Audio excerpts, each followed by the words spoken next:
onside, short ball, square leg up in the circle. So he... For more, beautifully played off his legs. That was sweet. Again over-pitched. This time the onside boundary. हुआ भी है 2-3 बार कि मतलब उनको समझ ही नहीं आता था बॉल आ कहां से रही है क्योंकि मैं 2-3 बार फिसल भी चुका हूं बॉलिंग करते हुए एक बार तो मैंने फिसलते हुए बॉल डाल दी थी. Starting as the top scorer in his junior team in West Delhi to breaking the record as the first player to score 700 runs in a single edition of the World Cup tournament, Virat Kohli's journey has been full of ups and downs. Despite facing setbacks, Kohli never doubted his cricketing abilities. Kohli goes over the top. Magnificent strike for 6. Instead, he persevered and went on to become one of the most record-breaking players in Indian history. Come into the circle. Only just. It doesn't matter. Because the ball's gone to the other end of the ground. But just how good was Virat Kohli actually? Born on November 5, 1988, into a small Punjabi Hindu family, Kohli showed surprisingly early signs that he was going to become a great cricketer.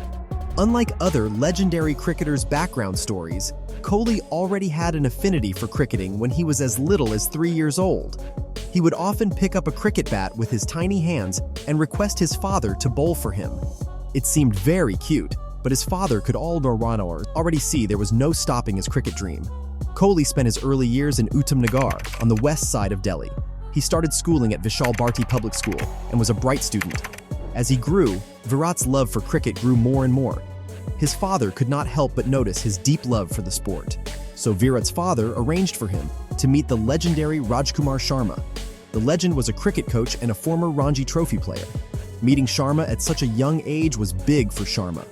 He knew he had to be determined if he wanted to join the legendary class for the sport he loved.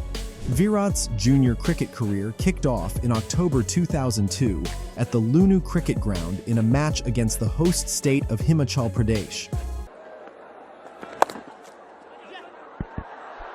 Oh, it's beaten the man and will run away to the boundary. The more it goes. In his debut match, Kohli managed to score a total of 15 runs. His first half-century in national cricket came at Ferozeshah Kotla, where he scored 70 runs against Haryana.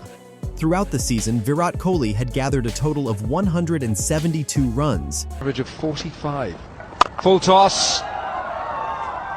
And India's captain pummels that away for 4. Emerging as the highest run scorer for his side with an average of 34.40. But Virat knew his position was just a stepping stone to greater things coming. In the next season, as the captain of the under-15 team, he was killing it, and by the end of his captain season, Kohli had scored a total of 390 runs at an average of 78, which included 2 centuries. To further his cricketing journey, Virat switched to Xavier Convent School in the 9th grade, and that was when things got really serious. By the 2004 to the 2005 season, Kohli had pitched his 10th with the under-17 team. Towards the end of 2004, Kohli earned selection for the 2004 to 2005 Vijay Merchant Trophy. He was nominated because he amassed a total of 470 runs in 4 matches, with his highest score being 251 runs. Oh, what a shot that is to bring up his... The under-17 coach. Now, it was time for the big test. Kohli had played and thrived as a junior player, but how well could he thrive in the A-list team with constant pressure? In August 2008, with only 8 A-list matches under his belt and praying not to fail, Kohli was included in the ODI squad for the Tour of Sri Lanka and the Champions Trophy in Pakistan. His selection was a surprise because every player drafted on the international train had to garner a good experience under intense pressure, and Kohli's was limited. Soon enough, Kohli made his international debut at the age of 19 in the first ODI of the tour, and it was not what he envisioned. He had brutally tasted what it meant to disappoint the people that believed in him. Boundary here. In his debut, he was dismissed for 12 runs and caught dead in front by an in-cutter from Nuwan Kulasakara. But in a dramatic turn in the 4th quarter, Kohli scored his inaugural half-century in the ODI format, with a total of 54 runs scored. However, the coach was not too impressed. Kohli did not necessarily perform up to the standard of someone who wanted to thrive in the big leagues. In a little shot to prove himself, Kohli was picked as a replacement for the injured Shikhar Dhawan in the India A squad for the unofficial tests against Australia A in September 2008. He participated in only one inning, but he was able to make an impact, scoring 49 runs. In October 2008, Kohli participated in a 4-day tour match against Australia as part of the Indian board president's N1 team. This is Virat Kohli on strike. What a stroke that is. Oh, he times the ball now. Despite limited opportunities, the Australian team brought their A game, featuring a bowling lineup that consisted of Brett Lee, Stuart Clark, Mitchell Johnson, Peter Siddle, and Jason Kretza. This was the first time Kohli properly displayed his abilities and passion for the game at an international level. He's on. Tucked away fine, should be 2. He scored 105 runs in the first inning and an unbeaten 16 runs in the second inning. In December, Kohli was awarded a Grade D contract by the Board of Control for Cricket in India, BCCI, as part of the annual contract list for the Indian national team, which entitled him to receive Rs1 suit. $5 million. He was recognized as an Indian national cricket player, but he was yet to grab a solidified spot on the national team. In 2009, Kohli was selected for the 4-team Emerging Players Tournament, held in Australia. Again. Here it is, Peterson. In the air, to the gap, it's out! He's done it! He opened the inning for the Indian Emerging Players team in the tournament and gave an incredible performance. Kohli finished as the tournament's leading run scorer, with a total of 398 runs from 7 matches at an average of 66.33. In the final match, he scored 104 runs off 102 balls against the South Africa Emerging Players team in Brisbane. With Kohli's performance in the final, his team got the 17-run victory and the tournament title. Even Kohli knew that it was a turning point in his career. In January 2010, Kohli was given a solid opportunity in a Tri-Nation ODI tournament in Bangladesh. During the series, Kohli became just the 3rd Indian player to score 2 ODI centuries before the age of 22. After the series, he emerged as the leading run scorer of the tournament, with 275 runs from 5 innings at an impressive average of 91.66, and he won the praise of the captain, Dhoni, who agreed that Kohli had matured. Later that year, Kohli was appointed as vice-captain for the Tri-Series against Sri Lanka and Zimbabwe in Zimbabwe. Beautifully driven now. It's full and it's wide. However, in the first match, Kohli was dismissed for a duck without facing a single delivery, a rare and strange mode of dismissal. Despite the strange setback, Kohli managed to become the fastest Indian batsman at the time to reach 1,000 runs in ODI cricket, achieving this milestone in 24 innings. Kohli also made his international T20 debut against Zimbabwe at Harare, where he scored an unbeaten 26. Despite all his setbacks, Kohli still had his resilience. He did not allow the setbacks to consume him. He rather used them as motivation to perform better. He was India's leading run scorer in ODIs in 2010. Split that fine, does it go through? Yes, it does! Nobody at third man gets... Accumulating 995 runs from 25 matches at an average of 47.38, including 3 centuries and 7 half-centuries. After a beautiful performance in 2010, he solidified his spot in the Indian national team. Kohli was named in India's 15-man squad for the 2011 World Cup. The record-breaking batsman played in every match of the World Cup. He scored an unbeaten 100 in the first match against Bangladesh and became the first Indian batsman to score a century on his World Cup debut. In the final against Sri Lanka in Mumbai, Kohli scored 35, sharing an 83-run partnership with Gambhir for the 3rd wicket after India had lost both openers within 7 overs while chasing 275. In the first 7 matches of the Commonwealth Bank Triangular Series that India played against hosts Australia and Sri Lanka, Kohli made 2 50s, 77 at Perth and 66 at Brisbane, both against Sri Lanka.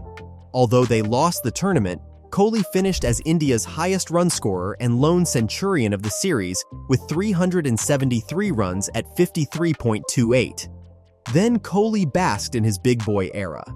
He was appointed the vice-captain for the 2012 Asia Cup in Bangladesh, where she finished as the leading run scorer with 357 runs at an average of 119.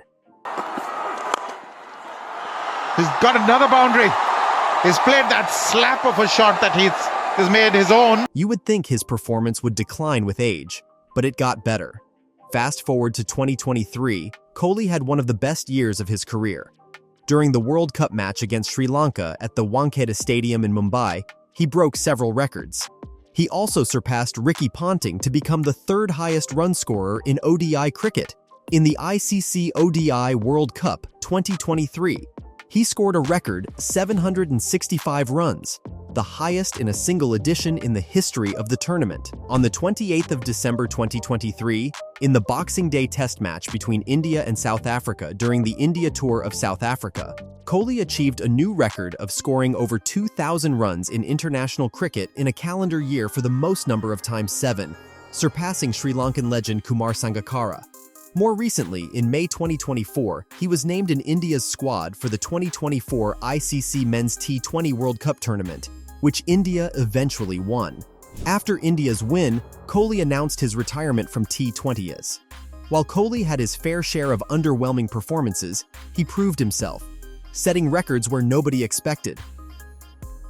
In the 7-match ODI series with Australia in 2013, Kohli struck the fastest century by an Indian in ODIs in the second match at Jaipur, but he did not stop there.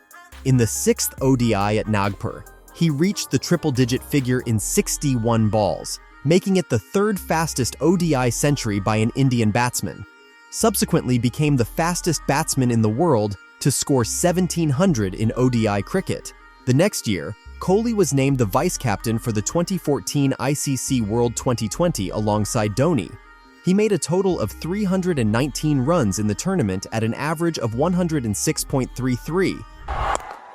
He's played that into the hands of covers. Another slower bouncer defeating another batsman. Virat Kohli this time. A record for most runs by an individual batsman in a single World 2020 tournament. With 1054 ODI runs at 58.55 in 2014, he became the second player in the world after Sourav Ganguly to make more than 1,000 runs in ODIs for 4 consecutive calendar years. While he had a few underwhelming performances, Kohli could not stop breaking records.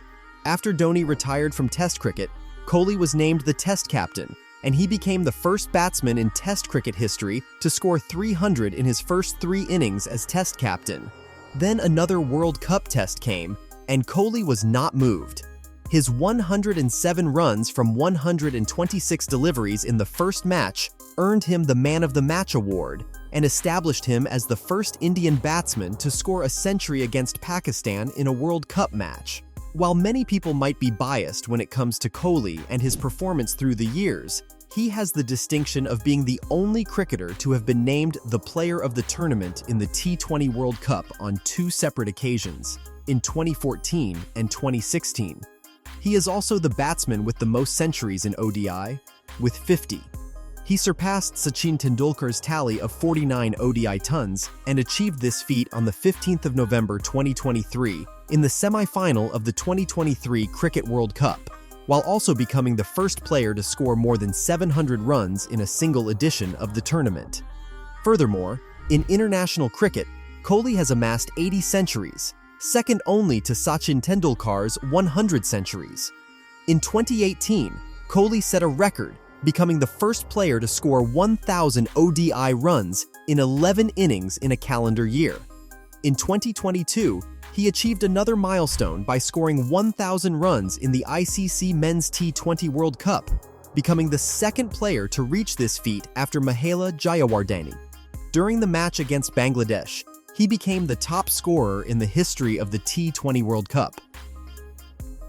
Virat Kohli's ascent from a passionate young cricketer to a global sports icon is a profound testament to resilience and excellence.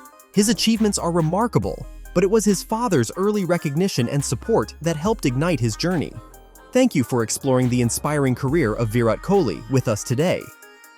Don't forget to like, subscribe, and turn on notifications so you don't miss out on our next cricket insights. See you in the next video. Bye for now.